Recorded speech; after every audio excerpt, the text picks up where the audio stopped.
Through our journey and through the documentary of Mallory's Army, what I really wanted to do was continue this voice and continue to showcase other people's stories. Because I think that one of the biggest obstacles that we have is that people feel sorry for you for a few months. You know, they feel sorry, but then they expect you to move on, and what they don't understand is that you never move on. So I wanted to use my life to showcase other people's stories and the things that happen to them, but also what they're doing. They're taking on challenges that I didn't know needed to be taken on, and now that I'm living it, I go, oh, now I can get it. Thank you for tuning in to The Parent Project. I am Dianne Grossman, and I'm here with Inez Barberio, making sure I'm saying that right. Inez practices emotional intelligence. I think that we have to recognize that we treat online behavior and have a different attitude around online behavior than we do face-to-face. My name is Todd Schobel, and I'm the founder of Stop It. My name is Teresa Reuter. I'm the Director of Customer Success here at Stop It. So what Stop It is it's a platform. It gives people a voice. They want to feel safer. So the platform essentially is a phone app right in your hand, so you can instantaneously be able to share information. And the reason why we did that is quite obvious. We like to say it's a modern approach to reporting something. And I think the heart and soul of Stop It is the emotional response someone has. Bullying's always been here. It's always been around. It doesn't mean it's acceptable, and it doesn't mean it's right.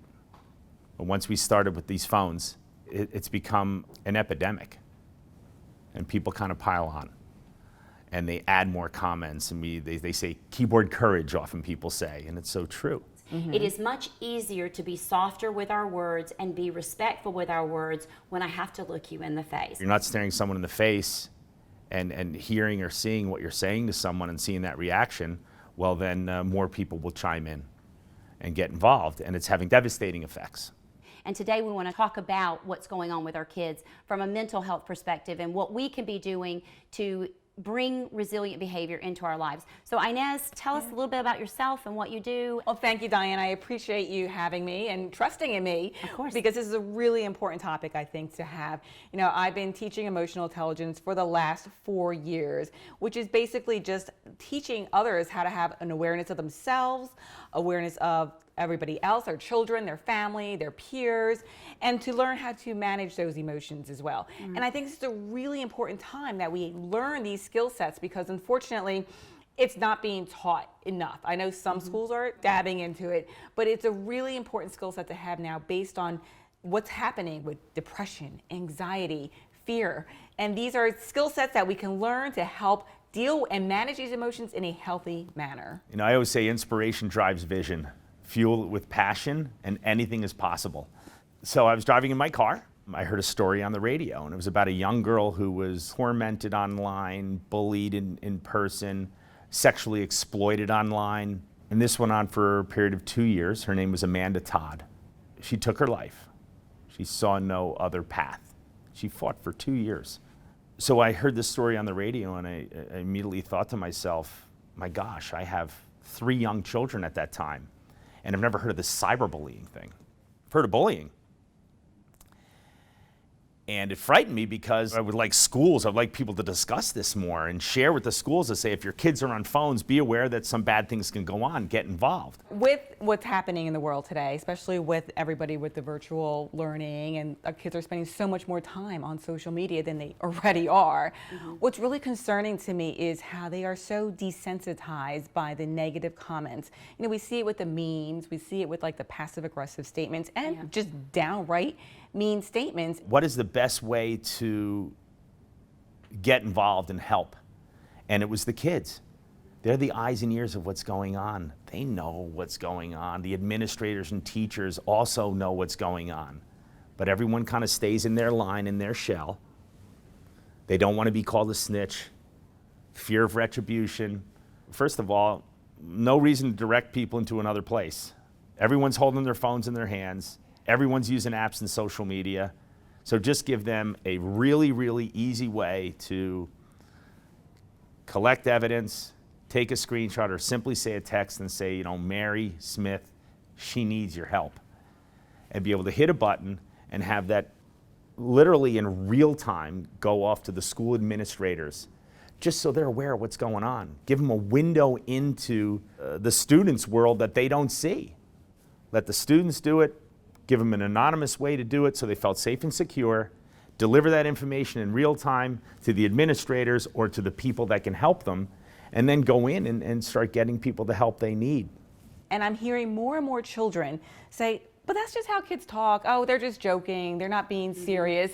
Yet they're not realizing the ramifications that it's having on a lot of people. Even as an adult, I get hurt by seeing some of these comments. So how can a child not be affected by it? And you said something that said that they are desensitized to it. It's almost like part of their everyday norm. Mm-hmm. So I'm so grateful to be here with you today and to talk about exactly what you just said.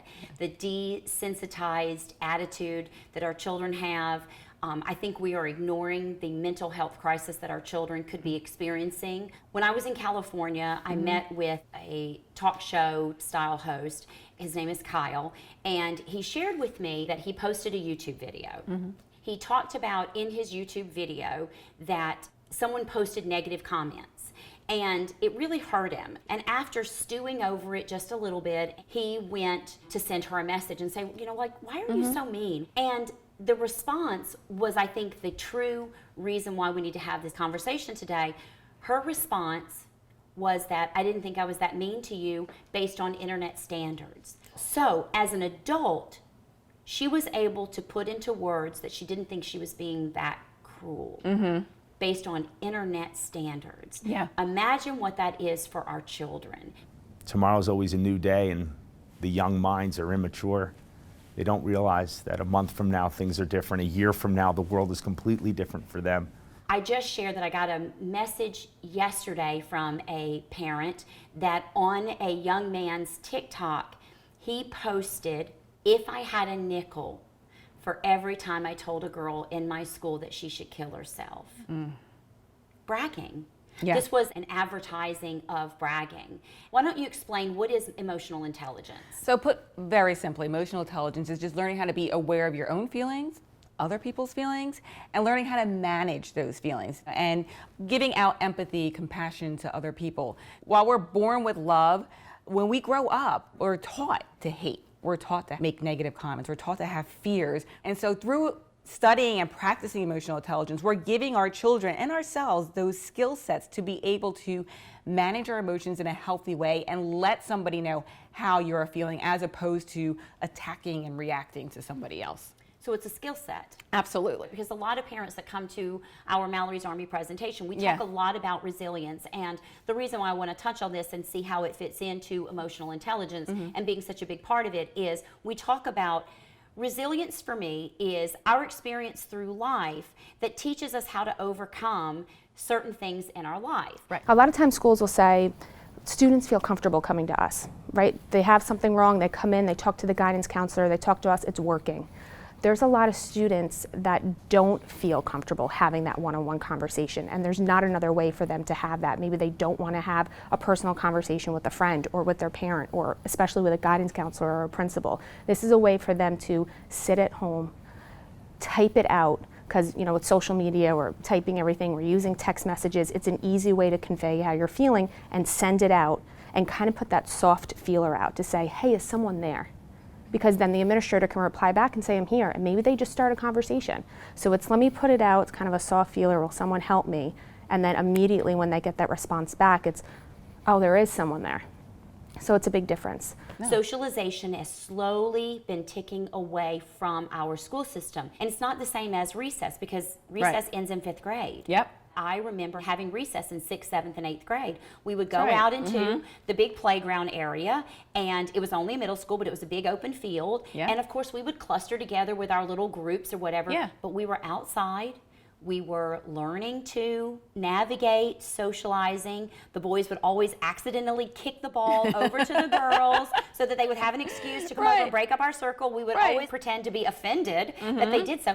But there was this natural dance that took place. Yes. That socialization built resilience. Yes. Bullying has always happened, right? So everyone can go and say, I remember in high school, this was happening to me. But the way that bullying has left the school and has really followed students home, because it used to be you're in school, maybe you're on the bus, by the time you got home you were kind of in your safe place. Okay, you were with your parents, you were with your friends, it wasn't happening. Now it follows you 24/7 with social media. Talk about the emotional intelligence, the rest of the ingredients from your perspective. As you're a kid, you think your parents can do no wrong, right? Teachers can do no wrong. We're taught to respect our authority figures. It's when we become an adult we realize that, well, they didn't do everything right, but instead of blaming them, understanding they knew what they knew at the time. I had things in my childhood that were not pretty, and I held on to that anger, like in my early 20s, I would say, for a while, until I learned, well, wait a minute, my parents were operating based on the skill sets that they had. It's up to me to understand that and decide, well, how do I want to live my life? And a lot of what we are operating on is based on our subconscious belief systems. You know, it's automatic. We don't even think about it. We don't even think what's happening. A lot of times we make automatic decisions, not realizing it's because what's been programmed in our lives the entire time. Then some are positive, but there's also negative ones. So it's learning how to recognize what isn't working for you and then changing it. We can change our mindsets. A lot of people think, oh, you're either born this way or that way, it's fixed. No, we can constantly grow and mature and learn from our experiences and our mistakes. We have this opportunity now to teach our children at a young age now so that they can navigate through life in a more healthy fashion than us. We're already impacting society as a whole, and every day we're impacting generations. You know, Stop It is often implemented K through 12. The teachers will say, or superintendents will say, well, do the young kids really need it? And so, well, first and foremost, when you walk around a mall or you're out somewhere, you'll see babies with iPads. So they're introduced to technology at a very young age. They don't necessarily have to have their dedicated phone, but they are connected. So when we come into a school, say a K through 3 environment, there's posters, Stop It posters are put in the walls that help with compassion, that speak to them, that expose them to what some of the issues are and how you can help rectify these things and just be better, nicer, kinder people. So when you start to breed that into the culture at that young age, as that child starts to move through and they do have access to a dedicated device and they do have Stop It on their phones, look at the power that they have in their hands. They can make someone's life better instantaneously in seconds. They can save someone's life. Whenever I look at bullying or the school shootings, the drug addiction, the domestic violence, the abuse between boyfriends and girlfriends, all of those things at the base is a hurt person. A person who has not been able to figure out how to manage their own feelings. I always say that bullies are nothing more than hurt people hurt. So, you know, when we talk about school violence, over 90% of the kids that bring a weapon to school are a result of intense harassment, intimidation, and bullying.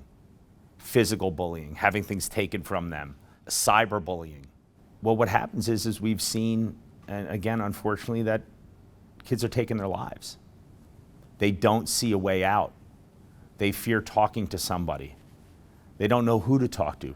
We're also seeing with the school violence, and kids are taking things into their hands saying, you know, I'll show you, I'll show them, I'll have my voice heard. And they're acting out. We really need to address and bring some compassion back. And it's going to help us a little bit to pause before we make a comment. If we see somebody in a really bad spot, maybe go over and just give them a hug. Maybe go over and tell the folks that are doing it, the kids that are doing it, hey, why don't you stop? Which is why I never try to attack, and I think why I have a really healthy attitude around the girls that hurt Mallory. I have not forgiven them because I think forgiveness is earned, but I have a really healthy mindset around the fact that hurt people hurt. And I think it's important that we recognize that. It's just, what poison are you picking? And if we could just understand how to navigate and what emotional intelligence is and how to bring that into our families and then bring it into our school systems and bring it into our workplace. If our kids could learn it now in school, right, starting in preschool, they are like ahead of the curve. This isn't about giving people a tool or giving people a way to report things or to share sensitive information after the fact. It's to stop these behaviors, to build a deterrent that was so powerful that people are going to think twice. They're going to look over their shoulders, right? They're going to think twice before they pile on with a social media campaign of hate, before they're going to push a student and lock them in a locker, before they're going to bring a weapon to school to deter these behaviors. But there are times that you actually have to choose how you were going to feel that day, what you were going to do, Yes. how you were going to respond, waiting to press send, waiting to respond. Yes. You know, I tell everybody, Yeah. write that mean email Wait a day. and write your feelings out, Yes. but don't press send. Put it Exactly. in your draft box, sleep on it, send them a message saying, I got your email. And just get people to stop and think. Think before you hit send. And we're always trying to drive that home. And that's really important too, because we're in That this, is that emotional intelligence? yes, 100%, because we teach too, like, especially with the whole texting, it drives me crazy. Like, people expect an immediate response from you all the time. And, right, how many times, like, you text somebody and then you're not hearing back from a day, and then you start creating, right, these scenarios in your head. Why aren't they writing me back? Or are they And we're mad at me? Or adults. I right. want to drive this home that you Right. and I are still having these emotions. Exactly. We're adults. Right. So that means that the frontal cortex of our brain is completely developed. Yep. And we still have this emotional We response. still do it. 99% of these stories we create in our head are not real. Sometimes, like with our friendships or relationships, and somebody's coming at you and they're attacking you, you have to take a step back sometimes. And it's okay to not respond right away. Right. If anything, just say, you know what? Right now, for me to say something's probably not going to put this whole situation in the best light. I need to Right. step back, just kind of breathe, and I'll get back to you when I'm in a better place. And there's the Yes. mental component of all of that. The mental component we cannot ignore. Okay, unfortunately, we live in a society that we don't pay attention to it until after the I fact. call them invisible wounds. Right. Right? If I Yeah. was bleeding, if I cut off my arm, you would know how to apply a tourniquet. Yes. You would know how to do so. Invisible wounds, we're not capable of looking at them and understanding the gravity Yep. of them. And I thought this was really important. The number of incidents of bullying and harassment in U.S. schools, K through 12, reported to the Anti-Defamation League, doubled each year between 2015 and 2017. Yeah. Well, I get that little goosebumps because 2017 is when Mallory died, and Yeah. this wasn't being talked about. No. I am worried about today's kids. What do we need to be doing as parents with today's kids, and how can they start with emotional intelligence? What are the skill sets? What do they need to be doing? Like, help us through this. We need to teach ourselves first. A lot of these parents don't even know how to do it themselves. So we need to take that initiative to learn ourselves, be aware of what we're saying. I often made excuses for Mallory's behavior, and I dismissed it as normal teen tween behavior. I said, "Oh, Yeah. she's just going through puberty. But if this is what yeah. she's supposed to be doing." Yes. Maybe all- I didn't want to believe that she was being bullied at school, or maybe I was just clueless, or maybe I think personally I didn't understand bullying today versus bullying yesterday. You know, I only know 1982. I don't Yeah. know 2017. Well, there and you the go. same thing, right? That's the exact thing. We're making our decisions based on what we knew. That's why it's so important that we're constantly educating ourselves. Physical bullying, right? You're in a school and someone doesn't like somebody. It's usually because they don't like the way they look, or the way they talk, the clothes they wear, and they get bullied, they get pushed. Group of bullies, maybe 3 or 4 kids, will follow some kids around and intimidate them, harass them. And those kids obviously also would pick different ways to go home from school. They wouldn't take the bus that day. They would call for their parents to pick them up because the bullying would continue. But once they got home, you had this safety blanket, right? They weren't there. They can't bother you. The way we've seen bullying change and become this global, epidemic is with technology. There's a lot of social media apps out there, and there's so much interaction going on with students, with kids, with people in general. That's so rapid fire. Now it follows you home. And you can't go into your bedroom and feel safe, do your homework, talk to your friends on the phone or text them because it's constantly coming at you. These assaults don't slow down. And the detrimental effects are, unfortunately, we're hearing these things in the news constantly. I think we have to acknowledge it and let them know that they feel, and it's okay to want to scream into a pillow and punch something and to feel that way and to feel like you're really angry. But But if we don't allow them to do it, then they're going to lash out online. Right. And Don't I have suppress seen, it. Yeah. I have seen really nasty things written that people have screenshotted and sent to me, and their kids are being bullied online. We've really got to take the temperature of our children and the bullying that is going online and through social media. We all have a story. Yes. I think that's one of the things that makes social media so important, is that you can get your story out there if someone's willing to listen to it. I want to be really careful with this statement that I'm getting ready to make, because I know that I could be easily criticized for victim blaming. There are a lot of kids making videos, taking pictures, doing things, soliciting comments. When you solicit a comment and you're looking for that, Yes. you better have the emotional intelligence to accept all the criticism that comes Yes. along with it, right? Absolutely. So when I put myself out there, I know that there are people that say that she's just a pissed off, angry mom, and I just don't read those comments because they mean nothing to me. Right. They don't. I mean, I'm sure someone could make fun of my quarantine hair. It really doesn't define me. But to a child that has made a video, Yes. had a YouTube channel, they're doing something, I've seen many videos sent to me, and the first thing that comes to mind is, why did the parents of the child that put the video out there allow that? Because all they're doing is soliciting feedback. Yes. And not all feedback is positive. Right. So that's another element of why they need emotional intelligence. Yes, it's learning that outside sources don't define who you are. Right. We as adults struggle with that too. Kids are living in the social media age. I go look at different teens' Instagram pages and whatnot, and the amount of likes are like, holy cow. Right. I'm Right. like, wow, you should use your business, like develop a business or something and make something good out of Right. this. Because it feeds them the amount of likes. And then I was reading somewhere, like, if you don't get an amount of likes, then just delete that post, right? So they're like dividing their self-worth on Right. the likes, the followers. Adults fall into this trap too, which I've seen as listen, well. yeah, You know, absolutely. And it's really important that you define who you are, not other people, not outside sources. And it's a tough lesson to learn.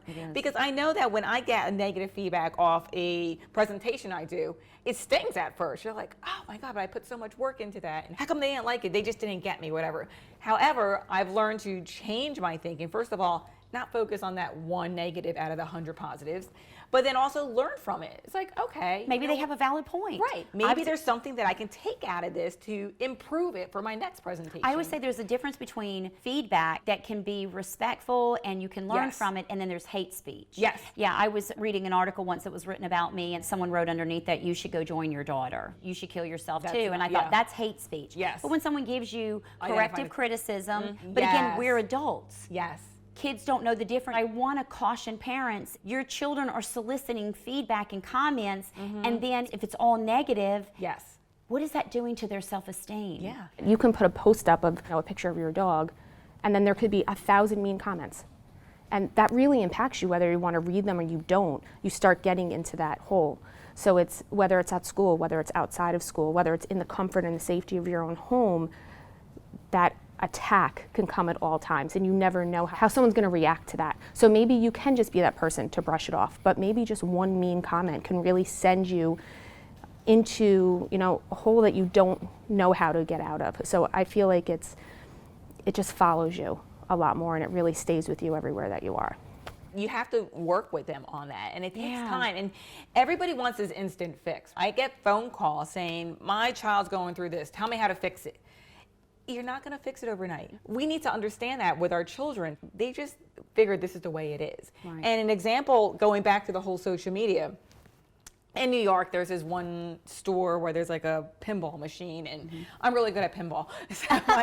And my son thinks it's like totally cool. And they take the highest score of each day, then at the month, all the high scores of the day, they go back and compete against each other. We love those video arcades, by the way. My husband and I, we love going to those retro arcades. Absolutely. So I play the pinball machine and I get the highest score of the day, and they post it on their Instagram page, okay? People are writing comments. First of all, I'm a grown woman. Most of the pinball, they're kids. Right. So now they stuck this adult who won. So most comments are fine, but then there were some nasty comments about me, okay? Making fun of the way I look, or, oh, this old lady, and so when I looked at it, I was like, you know what? This is a good opportunity for me to teach Mateo, my son, about like how things can be hurt. I said, I'm not hurt from it because I don't know who these people are. I know they're just like internet trolls, whatever. I know who I am.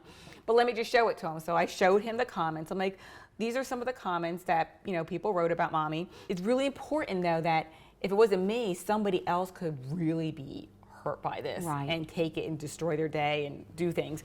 And he's like, they're not so bad. That's just how people write. That's just how people comment. And that triggers them. Like right away, I'm like, oh my gosh, like my own son. You just said it earlier. Yeah.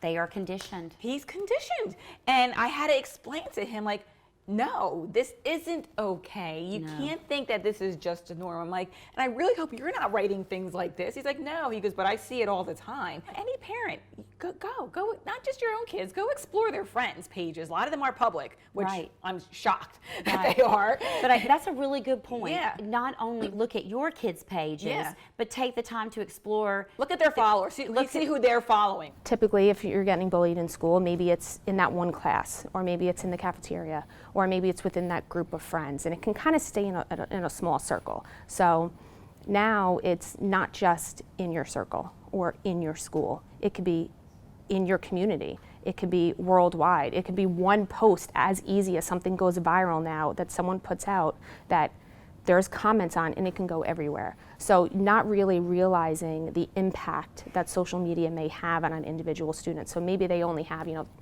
20, 30 friends who are followers, but that one post goes to someone else who now has 100 friends. That post goes to someone else who has 1,000 friends. That post goes to someone else who has 1,000,000 friends, and now it's viral, and the impact that it has on that one student. So it's so much larger than just even at your school or your community or your surrounding area. It can go everywhere and within, minutes. We have to acknowledge that this still goes back to everything that you're talking about, making sure that you've got a good understanding of who you are. I want to ask you, when you started reading that post, did you have a physical reaction? I know you had an emotional one, but did you have a physical reaction? Yeah, like I was sick. Right. I always say that when I start reading things, I get like this little tingling. There is a physical chemical reaction that happens in the brain that whether instantly that when something negative happens, and again, where I'm now, because I practice what you've taught me, I try to practice this because of this, I am definitely more aware of it, and I can have a physical reaction to what's being said about me online, what's being said behind my back. Like I am definitely aware of that. That's why we cannot react. Reacting equals attacking. Okay, you have to give it time for it to get to your prefrontal cortex of your brain, where you're able to have a more rational discussion or response to it, rather. Well, you mentioned your mentor, that you still have a mentor. So Jen Groover. And she's got a new book out. Again, we will make sure that we have links to all of this. This looks like a really, really great read. But I think this is a great way to kind of wrap up what we're talking about here, and just to give people a real insight into what we're trying to express to them. As I was flipping through the book and things that you highlighted, so what is it that you want more of? Right? What do we want more of? And I loved all of these suggestions from the inside out. We did a series, The Parent Project, with Megan from Heartworks, and that's what she always says, is that if you're going to do something, do it with love from the inside out. It is this whole thing that we're trying to build right now, this whole community, but it says suggestions of what you're looking for. Self-love. I struggle with that. I'll be the first person to say that I have so much grief and so much pain in my life after, and so much blame. No one can say to me anything worse than what I've already said to myself. That's true. There is nothing that you can say out there to me that I haven't said to myself. So self-love is something that I think is really difficult for people. The affirmations of who you are and what you want to be in this life don't come from the outside world. They've got to come from within. When you look in the mirror and you see who you see, you need to see what other people see, and they don't, especially with children. Children don't see that they have a loving mother and father and a brother and a sister and all of that. So self-love, I think, is really important. To add on to that, the last year, because I'm always constantly taking different courses to stay on top of things, so I took a course called Passion and Purpose. And the instructor, the first thing she had us do was reach out to 10 friends, email them, and ask them to list 3 positive attributes of yourself. That's a great activity to do now, right? And I'm thinking, it's difficult for us to take a compliment sometimes. Oh, I struggle right? with it, yeah. And a lot of times people be like, if you say something good, and I hate this, like we're conditioned that we can't talk about our successes because you're bragging. No, I think it's really important for us to share our successes to other women, to other people, to know that, no, I earned this, I worked this is what can happen if you put the time and effort into it. So I went and did that project. All 10 people wrote back. I was crying reading it because it was like, I mean, they didn't just like list 3 things. They like wrote detailed like letters to me about it. And how did that feel reading that It about felt, yourself? I wonder, am I even making an impact in anybody's life with what I'm doing? And I'm reading from 10 very different people, rather, some were like professionals, some were friends I've known a long time, some were new friends. To read that and to feel that love come back, because I don't think we get enough of that. Like we hang on so much of the negativity of the world, or negative comments that are made to us, or failed relationships and friendships. We need to go back and see what's good about us. And it's okay to accept that we are loving people and kind people. And when you read about how you positively impact somebody's life, it's a really good feeling. I do the same with my Facebook comments. People will write to me and say, Diane, you're changing lives. And yes, I'm doing it for that reason. A lot of this is self-healing for me. I have struggled with that, to love the Diane that is here now. Yes. Because I spend so much time missing the old Diane. But the reality is, I like this person. I like who she's become. And like you said, we're the first to pick out our own faults. Of course. And we need to stop living in the past, because the mistakes I made 20 years ago, that person doesn't exist anymore. I say that all the time. But we time. forget that because we feel guilt that, we mistreated people or, made bad decisions and stuff. And we hang on to that. And it took reconditioning of myself to let that go and say, you know what, yeah, I experienced that, but it helped me become the amazing person I am today. And I could use those experiences to help other people who are going through similar situations. And I think that's a great point that you're saying that, because we as adults think that if our children experience bullying in school, it will make them stronger people growing on. And yes, our past does make us stronger. They always say what doesn't kill you makes you stronger. And I think, yes, if you have the personality or the skill set to not let it, but if you don't, what happened to you can hurt you, which is why we can't say to kids, don't let it bother you. Right. Don't worry about it, because they don't have that journey. What I think happens today is, we live in a very fast society with social media. And when you particularly talk about bullying and bring it to cyberbullying, if you're not looking at someone in their face and seeing that emotion of how harmful what you're saying can be to them, well, it's a little easier to kind of spout off, or to what we say is these campaigns. So someone may start off where they're upset with somebody, or they're mad at somebody, or they want to get back at somebody, they make a comment. And it may be as simple as, my gosh, why did you miss that goal that they shot? We lost the game. And I've heard this actual story. And then someone says, well, you're never really that good anyhow. And you can see how it starts a spiral effect. And lo and behold, after what could be 30 seconds or 40 seconds of people chiming in, it becomes very personal. Well, you've always been a klutz. You've always sucked at sports. Your dad was a loser. It's amazing what happens. So now take that student, that child, that person, that human being, and have all those emotions pour down on them in such a rapid fire stance. You think the whole world is against you. Now it's reaching these levels that are just, well, kids are taking their lives. It can happen within weeks. Someone can go from being fine, everything's cool, to an event happening, and within weeks they've been put into a very dark place. And we're seeing, unfortunately, too many things happening due to this. I ask you to pay attention to your children's social media, pay attention to their friends' social media. Take the temperature of not only your children, but also of yourself. Are you taking care of yourself? Are you healthy? Are you happy? They just want to go to school. Parents want our kids to come home safe every day. Kids want to go to school, they want to learn, they want to have fun, they want to socialize. And the administration, the teachers, they want to teach. They don't want to deal with conflict and bullying and issues that are going on. They want to get back to teaching. And so I think we're giving that environment back to the schools. Let's get this going with emotional intelligence, and let's create a new you so that you can have a better perspective, not only today, but for tomorrow. I thank you for your time. I appreciate you, Inez, for being here. Thank you. And thank you for everything for listening.